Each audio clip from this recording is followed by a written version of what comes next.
This KFAN podcast is sponsored by Builders and Remodelers, exclusive Twin Cities provider of Elements Windows. Get the highest quality windows at unmatchable value. Visit buildersandremodelers.com for more details.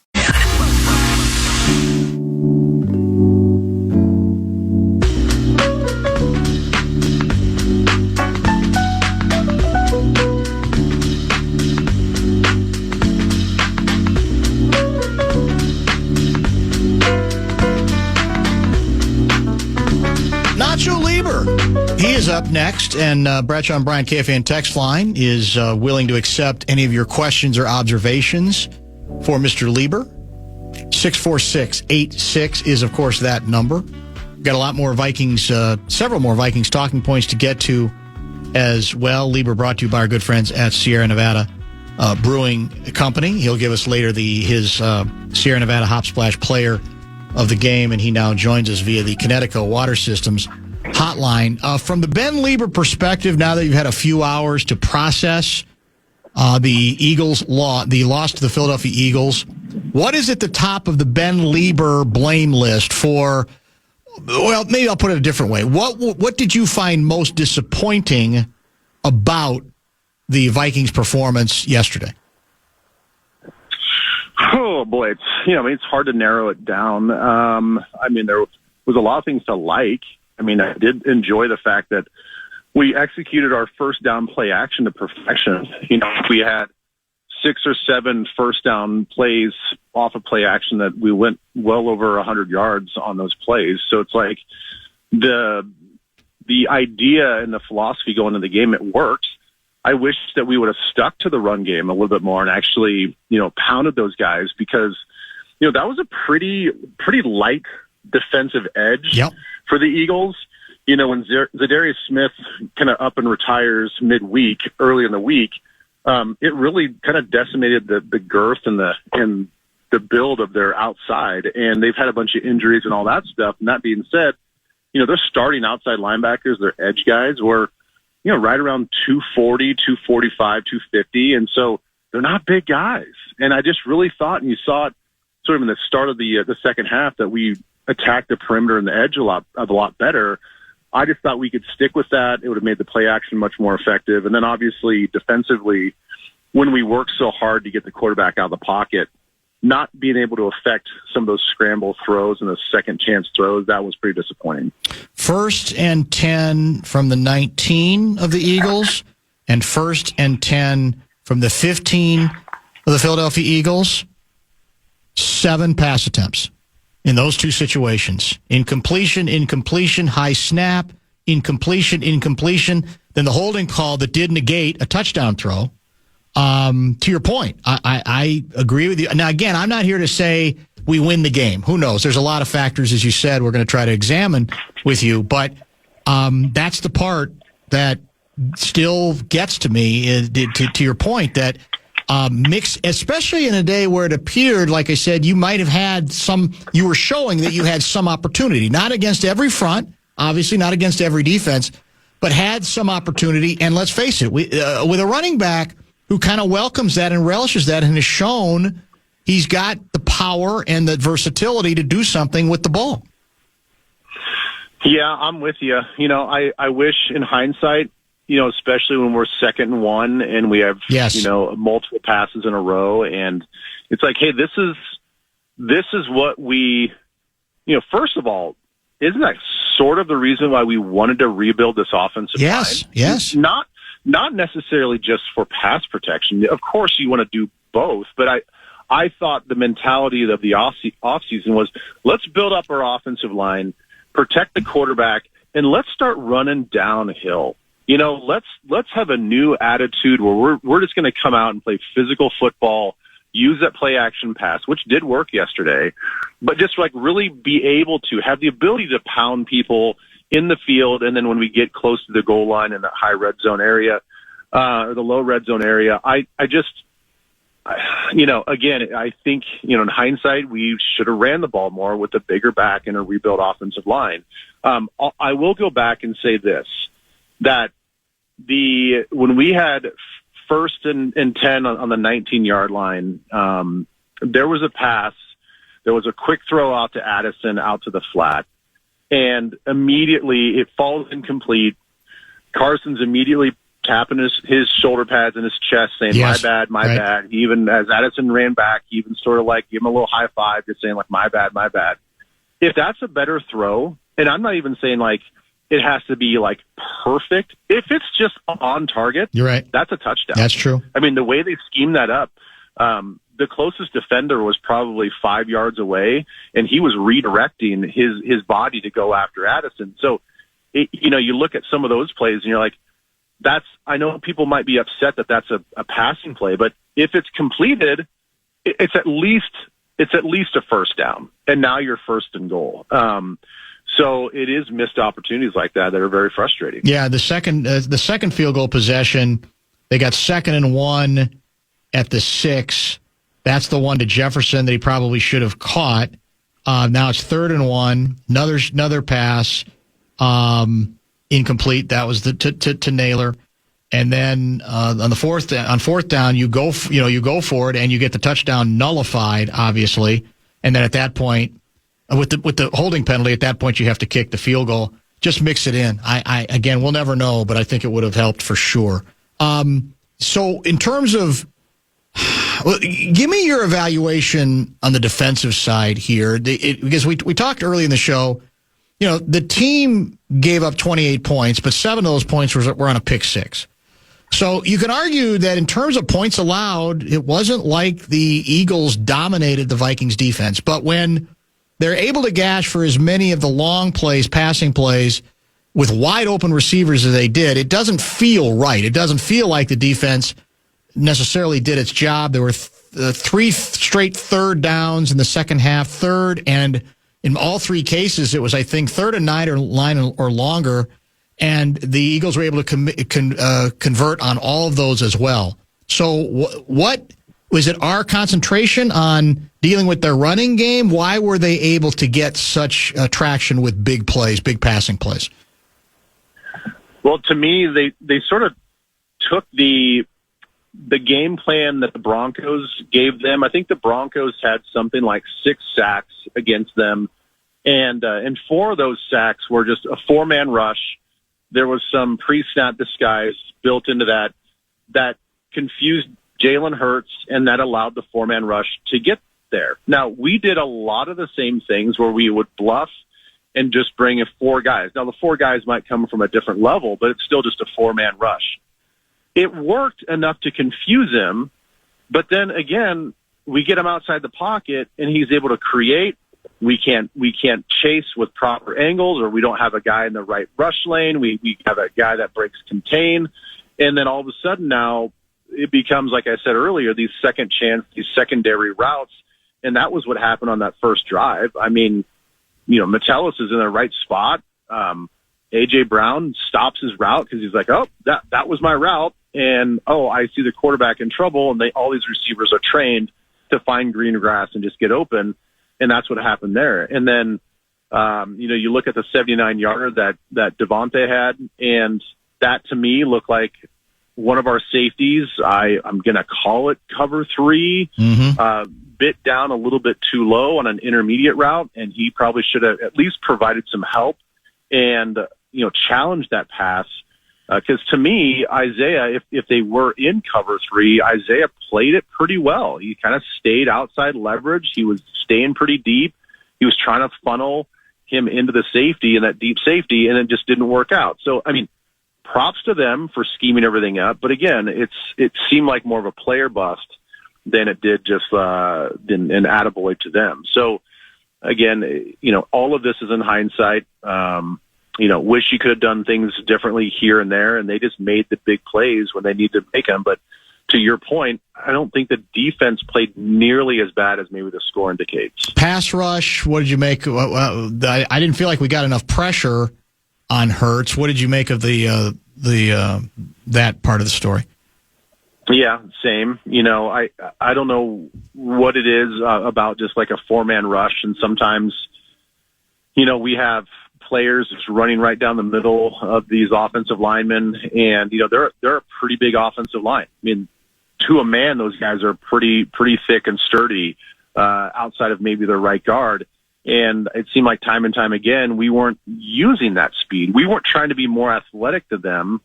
There were times we were bull rushing, and maybe that was part of the game plan because of the way that Jalen Hurts, I think, sometimes prematurely breaks the pocket. And they thought, well, if he's not going to stay in the pocket and he wants to get outside and give himself a clean look, well, we're not going to have a bunch of drive-bys. We're not going to be doing a lot of this and that. We just want to just sort of hit right down the middle of these guys, get off, get some separation, disengage, and make the play. I think maybe that was the theory. It's just that we didn't execute it. Nacho Leber, kind enough to join us. Bradshaw and Bryan, KFAN text line is open. If you have questions for him, I will try to include them at 64686. The injury report for today indicates that JJ is limited in practice, and I think it also said Wentz was as well. I felt all along that as long as McCarthy is listed as limited and the head coach hasn't gotten the full look or a feeling of comfort that he is as close to 100% as possible, that with the short amount of time between the Sunday game yesterday and the Thursday game, that almost regardless of whether Wentz played badly or well, that it was likely JJ would not see the field Thursday. Do you agree, or do you think there still could be a wild card here? I mean, it's almost academic, though. I would think if he's still not, moving around right, then whatever the head coach might want to do right now becomes immaterial, doesn't it? Well, the thing is, I think the X factor in all of this is, we really don't know how bad Wentz's shoulder is. True. And is it banged up? Is it one of those things where it can get worse? I mean, there was a time in the game where he took a hit and he just kind of grimaced and sort of held that left arm a little closer to his body. But then again, at the end of the game, he had 2 third down runs, one for 12 yards, one for 16 yards, where he scrambled, played with no fear, didn't look like he was favoring that shoulder at all. He did dirt it a couple times with his body to get down, to not take a bad hit. But he was just competing out there, as you heard Coach talk about after the game. And so that leads me to believe, and it looked like, from that point on to the rest of the game, it's I don't think that he really re-injured the shoulder, or the shoulder looks worse. I know it's probably going to be sore today, but I would think if he's about the same as he was last week with that shoulder, he's still better off with a non-throwing shoulder injury than maybe McCarthy with that plant foot, his right foot being banged up still. So we have obviously significant issues with Brandel at center. He'd been the story a week ago, or in Europe, obviously, that under difficult, challenging circumstances, maybe the Vikings had struck gold. It looked different yesterday. I still feel like, even though you're getting other people back, that this line, I'm starting to wonder whether we're ever going to see it. The line, at least, that was the vision that this team had going all the way back to the offseason and training camp. I got to be honest, though, I'm not as maybe worried. Is there a little bit of a red flag? Sure, because there's so much inexperience with him at that position. But I think that we played a really unique defensive front. Now, again, I don't think that they're super talented, the Eagles, on the edges, but they have talent oozing with Davis and Carter up front. We're certainly not going to see that caliber of defensive front against the Chargers.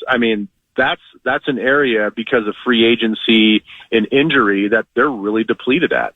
And they're hurting. They're struggling over there on defense. That used to be their calling card. True. And Derwin James, who's supposedly their best player, I think that he's missed more tackles this year than he had all of last year already in this season. So something's not right with him. They got some real issues over on that defense. So I think, we are playing in sort of a lesser caliber, if you will, defense, and we certainly, I think, an easier defensive front. So, yeah, I'm not as worried maybe with Brandel this week and the whole offensive line than we face against the Eagles. There was a lot of discussion late, the age-old question of, all right, you're in scoring territory. You're going to need 2 scores, the Vikings. Obviously, you're in range for a touchdown, and that's the harder score to get, we'll all agree. But you're also fighting the clock.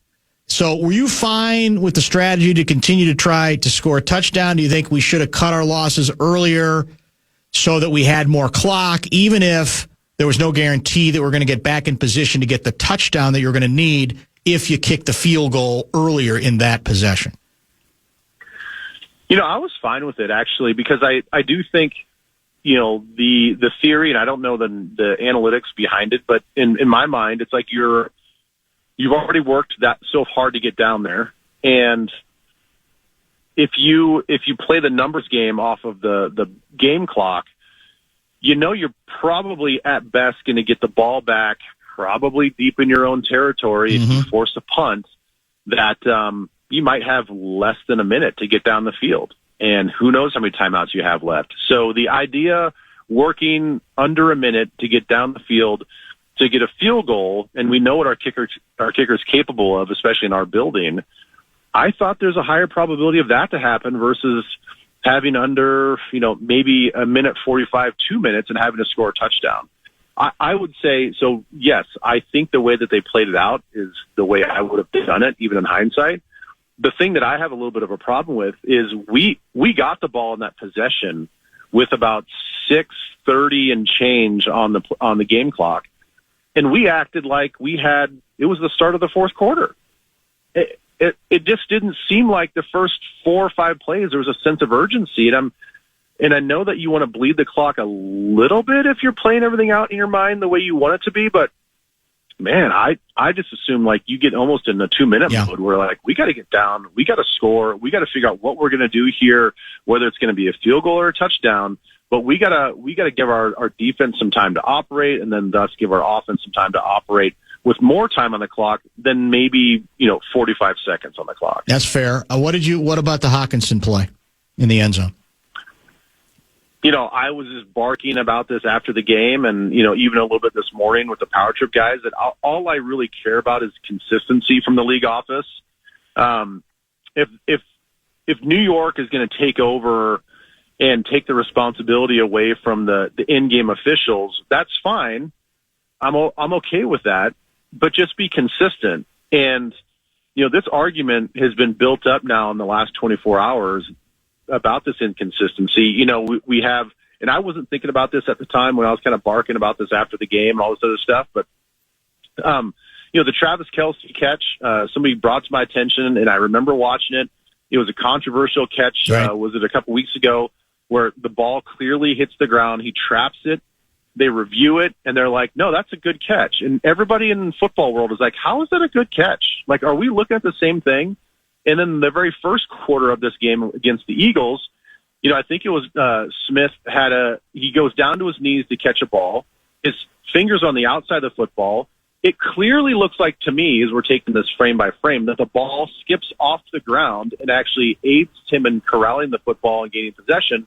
They say that's a catch, even though the ball hits the ground and it looks like it deflects up into his lap. They say that's a catch. And then Hawkinson's is not a catch?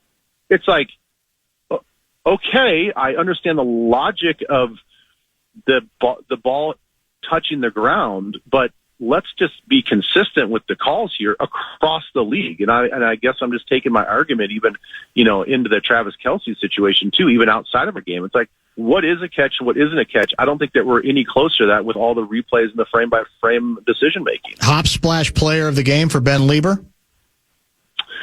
Hop splash player of the game to me, a little off the board a little bit, is Will Fries. I noticed him a few times, and now I have not watched the All-22 yet, but I just thought that he played a really physical game.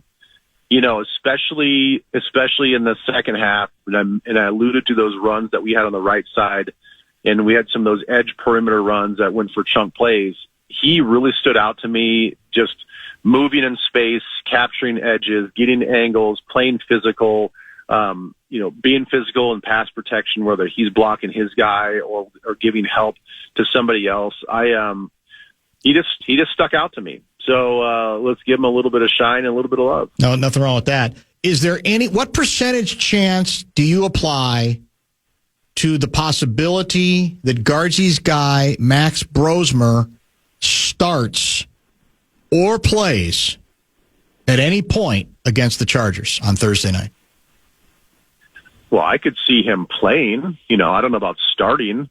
Again, we don't know the severity of this left shoulder injury, but if it gets worse, and he's like barely able to function and really kind of torque his throws because that shoulder is too painful, then all we've heard for the last 4 weeks is just how McCarthy's not ready. Like, you certainly wouldn't force him out there. Then it could be Brosmer. But I think the most likely scenario is he may have to come in if Carson takes a shot to that left shoulder.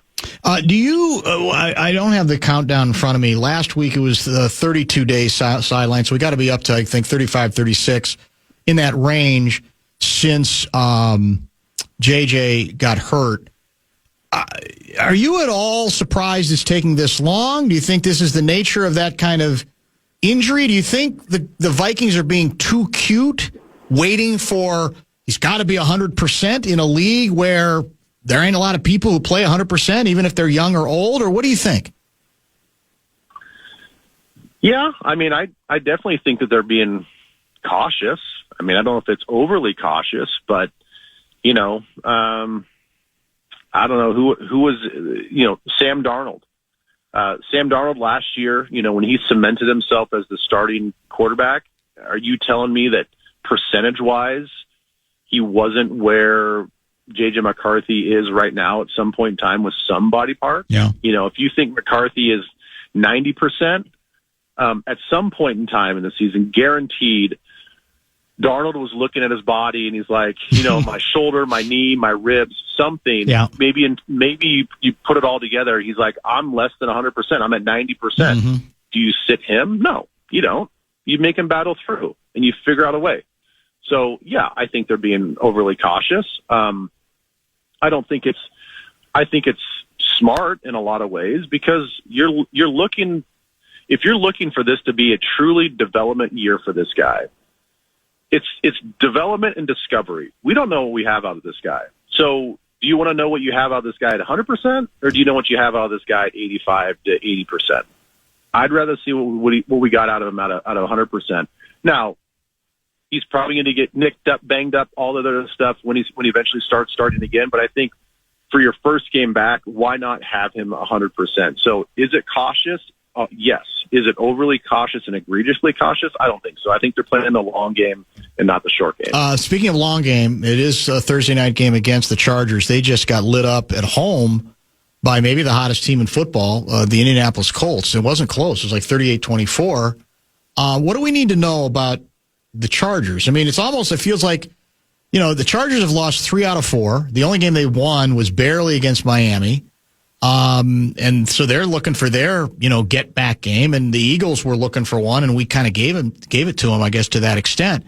How dangerous an opponent do you view the Chargers at this point for the Purple? I have a ton of respect for Herbert and that passing offense, even though I don't think that they've been nearly as explosive this year. Their run game has not been as good. They've suffered a bunch of big-time injuries on the offensive line, specifically the left tackle spot.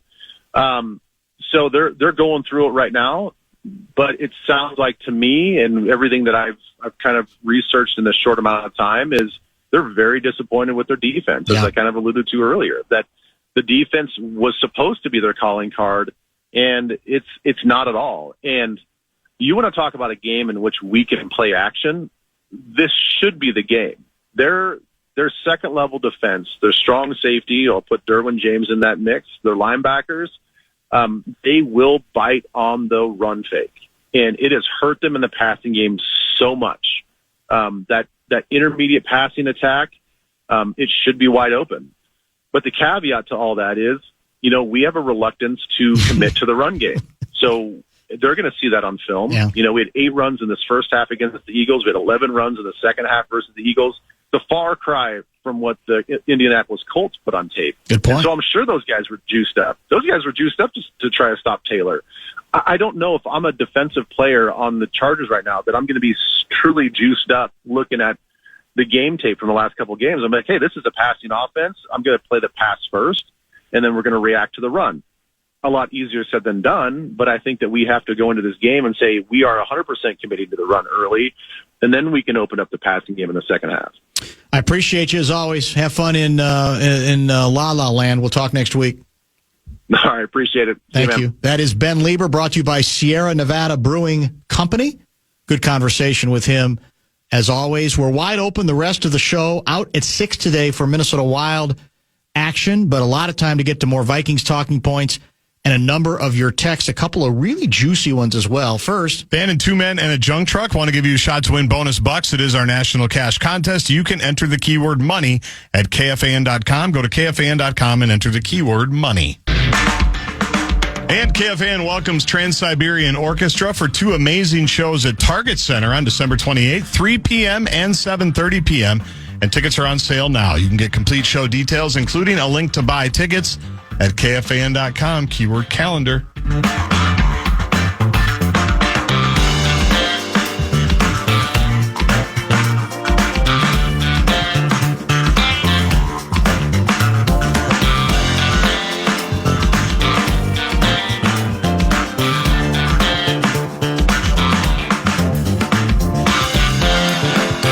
We got more Vikings talking points to get to, much more about the post-mortem after a disappointing loss to Philadelphia Eagles, a game that, at least for a while, I felt like was there at 21-16.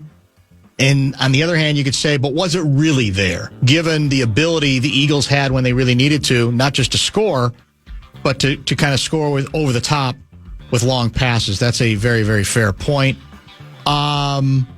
Where's the text I was looking for here? Here we go. This is from Saul and Blaine. This is going to get some people going. Wentz has been in this system for 2 months. McCarthy was anointed the starter, got first-team reps all offseason, and was able to be in meetings all last year while injured. Cut Wentz some slack. He was doing what a backup should do. Keep the team afloat. He's 2-2 as a starter. McCarthy should be more ready, but he is not. It is what it is. Should have signed Rodgers and let the kid learn at least one more year. Darnold and Jones wanted to be the starters and wanted contracts more than 1 year. Defense has a knack of looking great against bad teams and looking bad against good teams. This is the most weapons Flores has had to work with, and games like yesterday just can't happen on home turf. So Saul he's coming in strong there on a number of issues. It's old news, but who knows how different. There's no way to know that everything would be fine if the Vikings had found a way to keep Daniel Jones, or had found a way to woo. Well, they didn't have to woo Aaron Rodgers. Rodgers was ready to come here. Yeah, they decided yes. We're going to do it. We're going to take the leap. There's no way to know because if you factor in this offensive line, you say, well, Rodgers might be dead. On the other hand, Rodgers is pretty good about getting rid of the ball quick. He doesn't take hits. Even if it might be a 3-yard pass that can be frustrating sometimes. So the story of this season has yet to be told. The signs right now are concerning, right? We're already at 3 losses. We lost 4 games all of last regular season. Now, it probably wasn't realistic to think we were going to match. What did we finish last year? 14-3. Well, actually, we've matched. Yeah, 14-3. We have 3 already, right? So was it realistic to think we were going to go 14-3 again? Probably not. I think a lot of people who might have liked this team said, well, they'll probably lose several more games than that. But is it not fair to say that at this point, we really haven't established anything?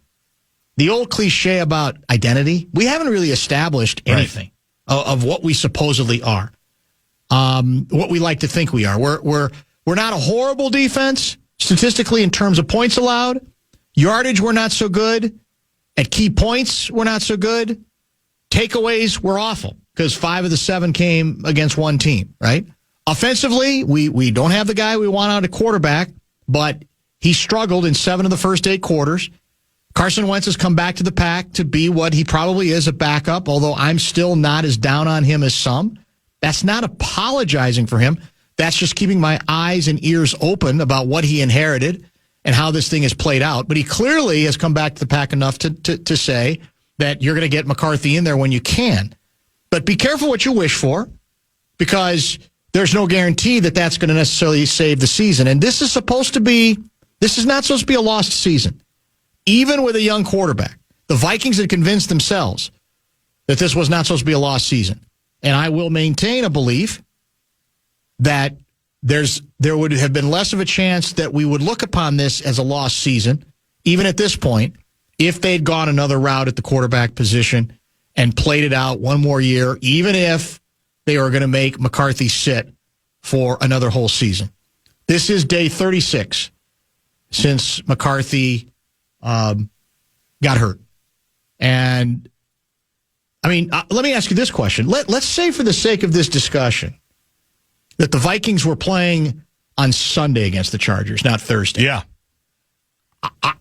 My gut tells me we still would not have seen the kid. I'm not convinced that if he continues to be limited, presumably that means he still can't practice full. So, did we think there was going to be a miracle cure tomorrow or Wednesday? I guess it's possible it could have gotten ramped up at that point. But I don't know that that's necessarily the case. So he's going to get, what's the date of the Detroit game you told me, early November? November 2nd. So you add up the number of days between the day he was, the game he was hurt, the second game of the season, and November 2. I'll be honest, I don't remember a high ankle sprain that's ever taken that long for anybody, myself. So I don't know what's going on here exactly. And there isn't there a part of you that also says, well, to Leber's point earlier about Darnold, why are we adhering to this standard with him in a league, regardless of age, which is in part about, you got to get yourself ready because there's really no such thing as 100%. Are we worried that he's that breakable, or he's that vulnerable, or he's that green that, nope, the only way we would consider playing him is we got to see a full week? Does that mean 5 straight days? I don't know. Right. 7 straight days of him going full bore. So it feels to me like they're being overly protective of him to a certain degree. And all this, I think, accentuates is you made a decision. You're stuck with it now. You made a decision that I think if you go back to that at last offseason on the basis of all the other moves you made and the position that you thought you were in, that I'm still not sure. My sense is that there's a good chance the organization might end up regretting it. Now, if he comes back against Detroit and takes off, all this will be taken care of, right? And we'll say, wow, that's a really nice recovery. Maybe he learned some things while he was out. He just needed more reps. He just needs to go out there and play more, which is true. But you're back to what your purpose is for the 2025 season. Did you see the Adam Schefter Twitter controversy about J.J. McCarthy yesterday? I'm just going to read you. First, I'm going to read you his tweet, and then the reader's notes. The readers add context. Yes. This is from yesterday. Okay. When Vikings quarterback J.J. McCarthy suffered a week 2 high ankle sprain, right? Doctors expected it to be a 6-week injury. Nothing has changed. It still looks like a 6-week injury, which means McCarthy would miss next week and possibly be able to return in week 9 at Detroit. Do you have any comments on that before I give you the reader's context? No. Readers added context. As reported by Schefter himself in his own post, the injury was expected to sideline McCarthy 2 to 4 weeks. He forgot what he'd written, apparently? Evidently, yeah. I'm pulling up the post just to make sure that I'm reading it correctly. But yes, ESPN sources, J.J. McCarthy is expected to be sidelined 2 to 4 weeks with a high ankle sprain. With McCarthy out, Vikings quarterback Carson Wentz is now in line to start. Wow. I missed that completely. That is interesting. Because if that part was true, and I'm sure that's being leaked by somebody with the Vikings to say, look, nothing has changed for us. But what I would also add to that is, if that was true, that it was always a 6-week injury, they could have been more forthcoming about that, right? 100%. The last couple of weeks. There's no question. When everybody's asking every single week and KOC's chippy about it, and at the press conferences and everything, they could have easily said he's going to be dealing with some stuff for a while. Even JJ said, last week it was still bothering him, obviously. But if the original 6-week timeline was true, as Shefty says it was, they could have done I imagine they would have done a better job, so I'm not necessarily buying it. Yeah, I agree 100%. Either it's not healing right or something else is wrong. I don't remember it being billed that way at all at the start, that's for sure. And I understand that high ankle injuries they're very specific, and they're not all equal. But I'm not sure I buy any of that actually at this point. That and as you say, it would have behooved them, if that was the case, to slow play this more and let people know. And they didn't, which tells me they may be as surprised as anybody that it's taking this long. Let's break. I sent to you, this was an item that I'd meant to talk about on Sunday. Blakemore was not here, but this is from the Ross Tucker podcast. Remember Ross Tucker? I love Ross Tucker. He has a pro football doctor on, Dr. David Chow, and he had some interesting and volatile things to say about the JJ story, and this was before, obviously, yesterday's game. So we may play that back, get to a couple more Vikings talking points. We are out at 6 today for Minnesota Wild hockey. Stay tuned. Final segment of the show wrap tonight, because we're out at 6, brought to you by American Pressure, commercial-grade pressure washer since 1975. It's the bumper-to-bumper show wrap. All right, we're still, again, talking quarterbacks. For the talking point purposes, Vikings Talking Points Day that this is. Brought to you by Federated Insurance. Thank you very much, Federated. And I want to thank you for putting together what we like to call the best of Wentz and the worst of Wentz. Play action, straight drop, steps away from Patrick Johnson, throws to the left, caught Jordan Addison at the Eagles 40, on Keely Ringo, who's ever beatable, and he's finally taken down at the 35. That's 25 to Addison, and another first down. First down, Minnesota from the Eagles 35. Wentz under center. Goes on a 7-step drop. Pumps. Throws to the right, man open. Caught at the 15-yard line. Once again, it's Jordan Addison. That time he worked Quinyon Mitchell. That's a gain of 20. First down, Minnesota at the Eagles 15. 3rd and 10. Vikings 49. Wentz shotgun. 3 receivers right. Hawkinson to the left of Darisaw. C.J. Ham picks up a blitzer. Wentz looks to run. Nice cut right to the 45. Oh, look at him. Better cut left to the 40. And he's taken down at the 34. Look at him go, as the analyst said. He went for 16 yards and a badly needed Vikings first down. Holy cow. He made Jihad Campbell miss, and then he goes up to Reed Blankenship and says, and somebody got hurt for the Eagles. He's breaking ankles out there. Where's this been? 3rd down, 3rd and 5 from the Vikings 39 early in the second quarter. Eagles lead 7-3. Jordan Addison in motion to the right. Carson out of the shotgun. He's hit as he throws, and he throws it right to a member of the Philadelphia Eagles. It's Jalix Hunt. 10-5 touchdown, Philadelphia. Jalix Hunt, second-year Houston Christian, showing no mercy and giving no grace. Wentz back to pass. He's running out to the right in the end zone. Loops one up deep to Addison in double coverage, and Carson has thrown it right to a member of the Philadelphia Eagles. Interception, Andrew Makuba, the rookie from Texas, with his second interception this season. And Carson Wentz has thrown 2 interceptions today, and the Eagles have the ball right around midfield. 2nd and 8 for the Minnesota Vikings from the Eagles 9, 14-6 Philadelphia. Wentz under center, offset eye left, play action. He's looking to the left side. Carson, now he'll flip it ahead, and it's going to be deemed an incomplete pass. Flag comes in. Intentional grounding, offense number 11. 10-yard penalty, lost it down. 3rd down. It amazes me, Paul, when you're snapping the football in the 9-yard line or so, and you're under pressure. If a quarterback throws the football out of the back of the end zone, it's never intentional grounding. Great point. So just set your feet and throw the thing out the back of the end zone. Yeah. That's an awareness thing. And it's little mistakes like that. And the intentional grounding is even worse because you lose a down. Now it's 3rd and about 8, where 3rd and 18. 3rd and 18, where he could have just thrown that thing again out of the back of the end zone. So under pressure, just some bad decisions by Wentz so far today. So there you have it. There's the yin and the yang of it. The best of Wentz and the worst of Wentz, as we said earlier. he played badly enough that the door is definitely open.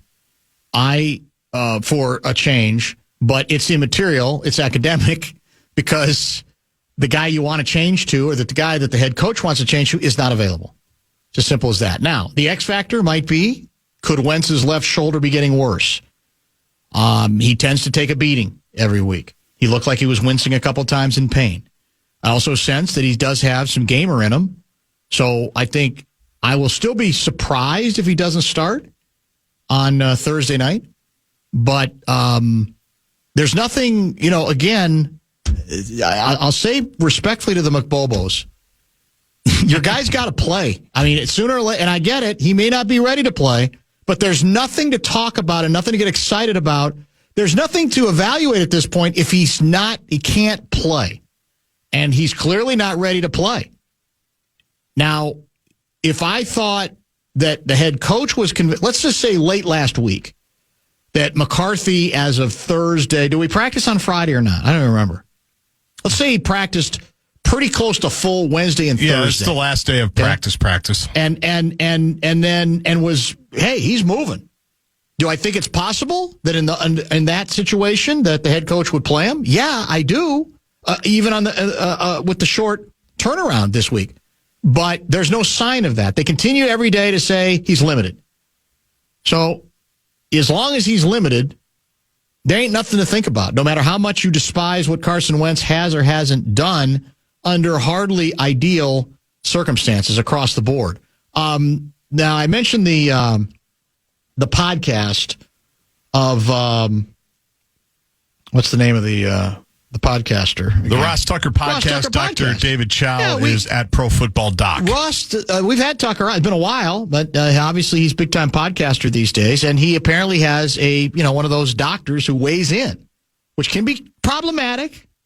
I know it drives the teams crazy because I assume the doctor hasn't examined, in this case, J.J. McCarthy's tender ankle, right? But that's what he's paid to do. This is what he said sometime either late last week or over the weekend. This was before the Vikings-Eagles game. Let's listen. J.J. McCarthy, we have said from the get-go, is hiding behind health. Not saying that J.J. doesn't want to play, not saying that Kevin O'Connell wants to bench him, not saying that J.J. McCarthy is not hurt. He does have an ankle injury. It is a high ankle sprain. But you have to remember, Patrick Mahomes played through that and won a Super Bowl with a high ankle sprain. I'm not saying J.J. McCarthy is Patrick Mahomes. But when you have a rookie quarterback who's played 7 bad quarters, 1 reasonable quarter, it's a good excuse to say, hey, sit back down. You're not being benched, but learn a little bit, etc. But you're not being benched. It's all about the ankle. It's all about the ankle. And we said on our podcast on Monday and Sunday that it'll be an interesting decision. And we were hinting towards another week of Carson Wentz. They are playing the Philadelphia Eagles. Is there a revenge angle? But J.J. McCarthy admitted his ankle is not 100%. I get it. It's not. But it's something that he can play through. So there you have it. I've said from the beginning, I don't think that the injury is made up. I also don't think the Vikings minded so much that he was going to have to sit a while. Now, the question is, at what point is it too long? We are now at day 36, and he's not going to play this week. With that much, we indeed know. It's either going to be Wentz, or it's going to be Brosmer, or it's going to be a combination of the two. In terms of, in effect, he's saying, it sounds like the doctor is saying that the Vikings almost are breathing a sigh of relief that he's had this amount of time off. What's changed, though, is Wentz has started coming back to the pack, and we're getting into the, pretty close to the middle of the season. Right. At which point you have to think, well, we got to get going. We got to get going. We got to figure out exactly what we're doing here, unless literally they think during the off time that KOC's come to the conclusion that he didn't have as much in him yet as we thought we did through a training camp and through a lot of off-season workouts, etc. I don't know. the key date is November, what'd you say, November 2? November 2nd. That's against the Lions. That's there, too, correct? It is. And so that's our next game after our Thursday night game. So you got a huge gap.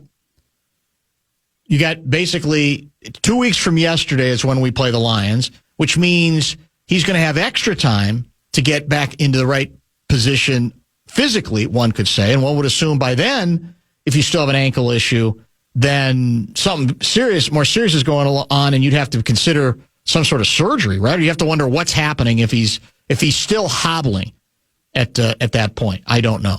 I know everybody's clamoring for him. I know everybody's clamoring for Brosmer, but especially you. But I also say what we have, the phenomenon we have going on right now is we're making the assumption that whoever plays next, other than Carson Wentz, he's going to look great. Right. And that's human nature, but it's only because the most recent stuff we've seen has been Wentz's, and it has been up and it has been down. I think it is worth noting, and this will be another talking point, that a wide receiver who usually does a very good job of helping out his quarterbacks, and he's had to catch passes from a bunch of them, I'm not sure he did that at a key moment in the game. I'm talking about Justin Jefferson. Let's listen. The tailback is Jordan Mason. Wentz with a fade left side to Jefferson. Incomplete. Jefferson left his feet to bring it in. He had it, but Cooper DeJean knocked it out of his hands. What an awesome play by the second-year corner from Iowa with many in the crowd. He went to Ida Grove High School in Iowa, then played for the Hawkeyes for 3 years, Pete. That was a heck of a play. Yeah, it was a great throw by Carson Wentz on the back shoulder, and he just got the one arm in between the hands of Justin Jefferson and knocked that ball loose. That was a good throw. I mean, let's remember he made another throw that got called back on a holding penalty. That was a good play. I think his pass to Hawkins in the end zone was pretty good. I still think it's a catch, but that's academic. Yep. I'm only trying to point out that as bad as and ill-advised as some of Wentz's throws were, and the intentional grounding penalty might have been his worst play, that he had a number of decent plays, and in a couple cases did not get any help from an offensive line from time to time. Did not get help from his best wide receiver. I think JJ, I mean, it was good defensive help there, but I actually think that was more JJ not holding on to the ball. In fact, he said he tried to bring it in with one hand. Yeah. I think that was the mistake he made because he likes doing that a little bit. And I think he realized that's a catch that he usually makes and needs to make. Again, I'm not cutting him because more times than not, he's going to make the play. But to me, that's in a game in which we're looking at, just a number of small items that might have been the difference or certainly might have tilted the game a certain way. That's 4 points there, right? Yeah. We had to get a field goal on that. And So maybe Carson feels good. I mean, I'm always the vibes guy, too. Yes. Like you throw a touchdown, Correct. all of a sudden everybody breathes a little easier. Yes. Maybe the defense plays a little bit better. I think there's 6 red zone appearances, 1 touchdown is unacceptable. Some of that is absolutely on Wentz. Some of that, I still think a big part of it, as we talked about earlier in the show, is on the head coach. 2nd and 1, we don't run. 3rd and 1, we don't run. 4th and 1, we don't run. 2 drives where it's 1st and 10 inside their 25, and we never run again. It's pass, pass, pass, pass, pass, pass, pass, pass. Literally, 7 plays. And I, for the life of me, do not understand, knowing what he knows about the volatile situation at the quarterback position, knowing that he's got, right now, a guy who's a backup, who's going to make some good plays and going to make some bad plays, kind of the definition of being a backup, and why you wouldn't want to help him out, I have absolutely no idea. Now, again, they have looks. And by the way, there are times, I think, where the quarterback goes to the line, has a running play and a passing play. For he sure. sees something. And he may say, maybe with the JJ on the JJ play, it's one-on-one. Well, I'll take that. Whatever run we were going to go with, I'm going to turn this into a pass. And to that extent, you could say it was a good call. The mistake there was just execution. Not by the QB in this case, but by the wide receiver. So I understand it sometimes it can be more difficult than that. We're in last place in the division. We're now, in 12th place right now in the NFC. Is that where we are? Yeah. Wow. I just looked it up. 12th place overall. Last place at 3-3 in the division. This is the only division, I assume, in football with no losing records. Got to be, doesn't Taking it? a quick scan. Got to be. And by the way, it was Carolina. Who was the ancient quarterback? Andy Dalton. Dalton we were talking about he helped Carolina to victory. I don't know how old is he. 40 yet? I don't think he's 40 yet. Probably not quite, but he's getting there. But I'm not sure. He might be. I don't know. So tonight we've got Minnesota Wild hockey on the fan. We do. Here are the teams below us right now. Okay. The Commanders. Their quarterback's hurt. They got quarterback issues now. Cardinals. The Giants. Oof. And the Saints. Those are the 4 teams below us in the NFC. Well, I went back and forth between the Vikings game and the Bears game. The Saints are awful. Bears. They're starting to feel it, though, defensively. I'm starting to see the tweets. Well, defensively, they do look pretty good because their offense yesterday, the one thing they're doing well now is they're running the ball. But Caleb did not look in sync at all. They did not throw very well. This was the Bears at home against the Saints. Defensively, hell, I think they're picking off 3 passes a game. That's what we got to get back to. We've got to get some takeaways the way this team is set up. You'll have some opportunities on Thursday because Herbert's going to sling it. He usually does. He threw it 55 times. Well, I thought Harbaugh, times. we were going to go much more, physical ground game, even though we got a high-flying passing quarterback. I thought that was the whole plan this year. We're toughening up the team. And they have done some of that, but they've also been down a lot. They were obviously down a lot yesterday. Right. To Indy, right? But big time. Yeah, they ended up losing by 14. Yeah. Indy's averaging 35 points a game. Daniel Jones, 23 of 34, a couple of tutties. And Jonathan Taylor's been magnificent. He was one of my I would put him in the top 5 probably players of all time that I watched on the field. Yes. In my Gopher duties in the last 15 years. He's one that was just always different. Even though the Gophers did a pretty good job against him in his time there, you just looked at him and you're like, that guy's just a different dude. He just moves different. He's built different. You knew he'd be a great pro. No doubt. And he has been. He has been. It would make sense that the Vikings are one of the lower teams in the NFC. They played their last 4 games with a backup quarterback. What's the 49ers record after last night? Hang on. I got to go San back. San Francisco 49ers. Different division. I got to go back to the standings. Soft schedule, although we have, until the Eagles game, played one of the softest schedules in the league. Now it started with the Eagles game to get tougher. The Niners are 5-2. Huh. How many games have they had with a backup quarterback? A few. Their point differential is only Plus 7, they're down 2 receivers? We have a better point differential than them. Do we really? Yeah. I think the Bengals game might have padded those stats. But they're only plus 7. Yeah, they're not dominating anybody. It was a defensive struggle last night. Any chance that the Atlanta is going to bench Penix and bring Kirk back? Well, he was just okay last night. Penix is banged up too, I think. Is he? Didn't I see that? I didn't see that. I'm pretty sure he's banged up. He's day-to-day with a bone bruise in his lower leg. Yeah. Could be Cousins' redemption. Oh, how good would that be? It'd be great. It'd be a hell of a story. The NFL is never void of great storylines. Something always happens. Did you see that KOC was interviewed for the pregame nationally, national Fox interview? No, I didn't see it. And he was asked about, you're called the quarterback whisperer, and he kind of winced, kind of grimaced. And the reporter, she said, you don't like that? Well, it's not my favorite. But then he said it wasn't his favorite. You know why? Because he wants to be known as a whole team whisperer. A team whisperer. Not just a quarterback whisperer. Yeah. He wants to be the team whisperer. So he kind of wants to be like the Baldali Lama, I think. A little bit. More than I thought. How do we make his name into the Baldali Lama like we did for Rocco? I can't remember who the reporter was who did it. It was on Fox, and she basically said, there's nobody who wouldn't want to play for this guy. Was Everybody it Pam wants Oliver? to play. No, it wasn't Pam Oliver. Oh, it wasn't Aaron Andrews? It wasn't Aaron Andrews. It's the one. Was it Carissa Thompson? Yes. I think that's who it was, yeah. All right. Yeah. So there you have it. Who wouldn't want to play for this guy? I mean, and then on the panel, they said the same thing. Everyone wants to play for him. Well, I would probably want to play for him games, too. Though. Yeah, I know. It's just me. I mean, I know we got the backup quarterback right now, but Niners, Jonesy's look good for them. Not great, but Mac Jones, yeah. Yeah, I mean, he's done pretty well.